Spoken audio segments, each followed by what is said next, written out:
का जिक्र है एक छोटे से गांव में जो पहाड़ों और जंगलों के बीच में था। उसमें एक छोटा सा लड़का रहता था जिसका नाम मास था। मास बहुत एडवेंचर था, हमेशा अजीब और खूबसूरत ख्वाब देखता रहता था। एक दिन गांव की सैर करते हुए उसने एक रास्ता देखा जो उसने पहले कभी नहीं देखा था। यह रास्ता एक बड़ा पुराने जादुई घर तक जाता था जो फूलों से ढका हुआ था और एक गार्डन जो चादर से चमकता था इसके इर्द गिर्द था। मास जोश और खरोश से इस घर की तरफ बढ़ता है। जैसे ही उसने दरवाजे का हैंडल छूने की कोशिश की, वो एक गर्म और सुनहरी रोशनी से चमक उठा और दरवाजा खुद ब खुद खुल गया, जैसे कोई उसको बुलाता हो। अंदर घर अजीब और शानदार चीजों से भरा हुआ था, किताबें और पेंटिंग्स जो हरकत करती थी, फर्नीचर जो अपनी ही धुन पर नाचता था। जब मास घर को देख रहा था तो उसकी मुलाकात एक बड़े उल्लू से हुई जो बोल सकता था। उसका ओलिवर नाम था। ओलिवर ने मास को समझाया कि ये घर जादू की एक दुनिया है। ये किसी ऐसे शख्स का इंतजार कर रहा था जिसका दिल पाक हो ताकि उसके राज मालूम हो सके।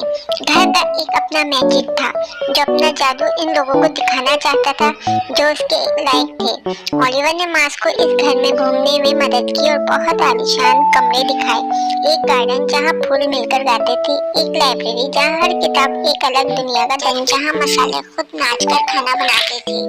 हर कमरा एक नया राज था और माँ ये देखकर बहुत खुश हुआ। लेकिन घर में मास के लिए एक छोटा सा इम्तिहान भी था। घर के सबसे गहरे हिस्से में एक ताला लगा हुआ कमरा था जो सिर्फ वो खोल सकता था जो सच्चे दिल से जादू पे यकीन करता हो।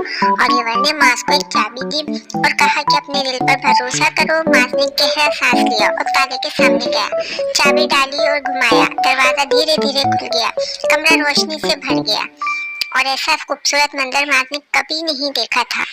एक आईना जो मुस्तकबिल दिखाता था। इसमें मास ने अपने आप को देखा जो बड़ा होकर अपने गांव का मेहरबान और अक्लमंद लीडर बन गया था जो अपने गांव में खुशहाली लाता था।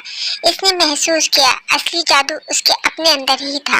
मास ने ओलिवर और जादुई घर का शुक्रिया अदा किया और वो ये कहकर वापस चला गया तो फिर आऊंगा। और इस तरह मास और जादू का घर अच्छे दोस्त बन गए और उनकी दोस्ती ने सालों तक गांव में खुशियां कायम रखी। उम्मीद है कि आपको मेरी कहानी पसंद आई होगी। शुक्रिया। लाइक करें, सब्सक्राइब करें, शेयर